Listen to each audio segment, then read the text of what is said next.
বন্ধুরা, সবাইকে সবুজ প্রেমী সুজয় ইউটিউব চ্যানেলে স্বাগত।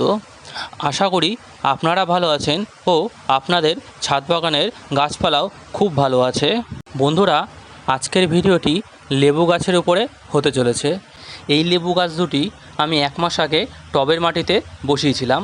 দেখুন, 1 মাস পরে গাছগুলোর গ্রোথ খুব সুন্দর আছে। যখন আমি গাছগুলো টবের মাটিতে প্রতিস্থাপন করেছিলাম তখন মাটিতে কোনো রকম খাবার দিইনি, তারপরেও গাছের গ্রোথ খুব সুন্দর আছে।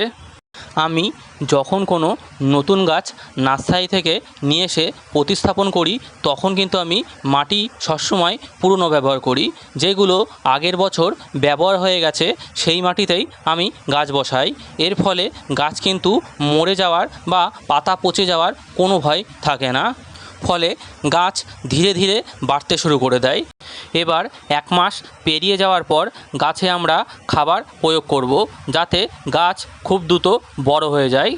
তবে এখন কি খাবার দেয়া যায় সেটি দেখানো হবে।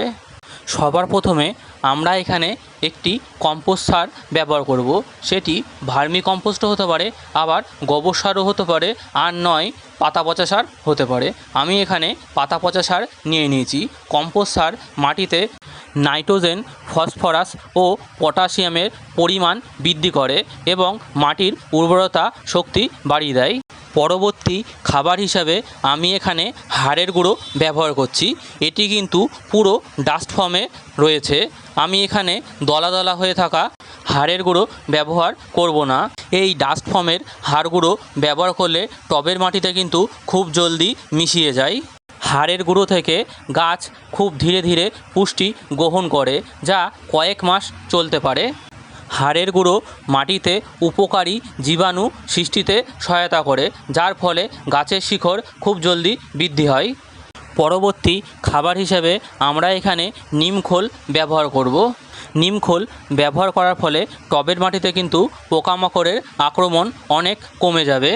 নিমখোল পোকার হরমোন প্রক্রিয়া এবং বৃদ্ধিতে বাধা প্রদান করে, যার ফলে টবের মাটিতে কিন্তু ফাঙ্গাস বা পোকামাকড়ের আক্রমণ অনেক কমে যায়। নিমখোল ব্যবহার করার ফলে টবের মাটিতে ক্ষতিকর পতঙ্গগুলো যখন ছোট থাকে এবং সম্পূর্ণভাবে রূপান্তরিত হওয়ার আগেই তা নিয়ন্ত্রণ করে ফেলে। পরবর্তী খাবার হিসেবে আমরা এখানে ডিএপি সার নিয়ে নেব। ডিএপি সার 10 থেকে 15 দানা নিলেই হবে, এর বেশি নিতে হবে না। ডিএপি সার ব্যবহার করার ফলে গাছের শিকড় কিন্তু খুব মজবুত হয়, ফলে গাছ খুব দ্রুত বড় হতে শুরু করে দেয়। পরবর্তী খাবার হিসাবে আমরা এখানে এপসম সল্ট নিয়ে নেব। এই এপসম সল্ট ব্যবহার করার ফলে গাছের পাতা গাঢ় সবুজ হয়ে ওঠে এবং গাছের রোগ প্রতিরোধ ক্ষমতা অনেক বাড়িয়ে তোলে। তাই এপসম সল্ট ব্যবহার করা খুব জরুরি। এবার এই সমস্ত উপাদানগুলিকে ভালো করে মিশিয়ে নিতে হবে। টবের মাটিতে খাবার দেওয়ার আগে সবসময় আগাছা পরিষ্কার করে নিতে হয়, নইলে এই আগাছাগুলো কিন্তু খাবারে ভাগ বসিয়ে দেবে। তাই আগাছাগুলোকে ভালো করে পরিষ্কার করে নিতে হবে। টবের মাটিকে হালকা করে কিছু দিয়ে খুঁচিয়ে নিতে হবে। এরপরে আমরা গাছে খাবার প্রয়োগ করে দেবো। প্রত্যেকটি টব অনুযায়ী আমরা এখানে 1 মুঠো করে সার প্রতিটি টবের ঘাড় ঘেঁষে দিয়ে দেব। এই খাবারটি আমরা মাসে 2 বার করে ব্যবহার করব। এরপরেই কিন্তু গাছের গ্রোথ চোখে পড়বে যে গাছ ধীরে ধীরে কত সুন্দর বেড়ে উঠবে। শুধু গাছের গোড়ায় খাবার দিলেই হবে না, গাছের পাতার দিকেও লক্ষ্য রাখতে হবে। লেবু গাছের পাতাতে কিন্তু অনেক রকম পোকামাকড়ের আক্রমণ হয়, তার জন্য ভালো কোনো ইনসেকটিসাইড ব্যবহার করতে হবে। প্রোফেক্স সুপার বলে একটি ইনসেকটিসাইড মার্কেটে পাওয়া যায়, সেটি আপনারা ব্যবহার করতে পারেন।